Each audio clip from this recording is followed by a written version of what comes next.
ვალენტინობა ახლოვდება და მოდით ერთად მოვამზადოთ უგემრელესი ბენტა ტორტები, რომელიც შეუყვარდება თქვენს მეორე ნახევარს. ეხლა კი დროა შევუდგეთ საქმეს. თაში მოვათესოთ კვერცხის ცილა, დავუმატოთ მწიგვი მარილი და ავთქვიფოთ სათქვებით.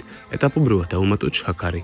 როგორც კი პირველი ნაწილი გაიხსნება, დავუმატოთ მეორე ნაწილი. ავთქვიფოთ მყარი ფრანგული მერენგი. დავუმატოთ ვანილინი და კვერცხის გული. კვლავაც ავთქვიფოთ. მიღებულ კვერცხის მასაში დავუმატოთ ერთიანად გაცრილი ფქვილი. შემდგომში მარილის დახმარებით გადავურიოთ დელიკატურად. უნდა მივიღოთ ჰაეროვანი სტრუქტურის ბისკვიტის ცომი. მიღებული ცომი გადმოვიტანოთ 10 დიამეტრის ყალიბში, რომელშიც იქნება ჩაკრული ალუმინის ვოლგა. გადავასწოროთ თანაბრად და გამოვაცხოთ მოვას აეროგრილში. ვაცხობთ 170 გრადუსზე 15 წუთის განმავლობაში. მოვას აეროგრილი Fedotsi Pro 9 ლიტრის ტევადობისაა. სიმძლავრე აქვს 2700 ვატის. ტემპერატურის კონტროლი კი აქვს 40 გრადუსიდან 230 გრადუსამდე. დროის კონტროლი 1 წუთიდან 60 წუთამდე.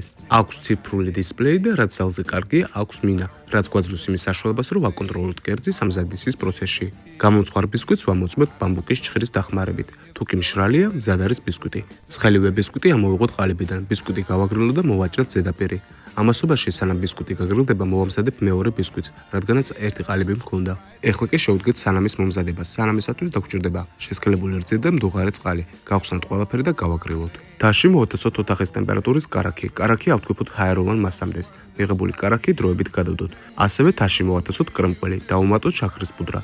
ვანილინი. ავთქვიფოთ მიქსერის დახმარებით 2 წუთის განმავლობაში. საბოლოოდ დავუმატოთ ათქვეფილი კარაქი. კვლავაც ყველაფერი ავთქვიფოთ 2 წუთის განმავლობაში. მზა კრემი მოვათესოთ საკონდიტრო ტომარაში და დროებით გადავდოთ. ეხლა კი შევუდგეთ ტორტის საწყობას. ბისკვიტის ზედაპირი აუცილებელია კარგად დაინამოს. შემდგომში მოვათესოთ კრემყველის კრემი. კრემისგან გავაკეთოთ გვერდებზე კანტი. შუა გულში მოვათესოთ გაყინული ჟოლო ან ნებისმიერი ხილი, რაც სახში გაგაჩნიათ. ჟოლოს ზედაპირზე მოვათავსოთ ცოტაოდენი კრემი, რათა ბისკვიტის ზედაპირზე მიეკროს.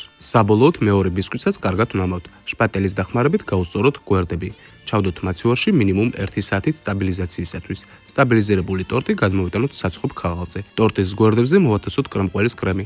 შემდგომში კი ზედაპირზე. შპატულის დახმარებით გადავასწოროთ კრემი თანაბრად. კრემს არავითარ შემთხვევაში არ ვინახავთ მაცივარში. სასურველია ოთახის ტემპერატურის კრემი იყოს, რადგანაც მარტივად ჩდება ტორტზე და ადვილია სამუშაოდ. აწყობილი ტორტი ჩავდოთ მაცივარში მინიმუმ 9 საათით სტაბილიზაციისათვის. ამასობაში მორჩენილ კრემს დავუმატოთ საკვების აღებავი, რომელიც მისცემს კარგ წითელ ფერს.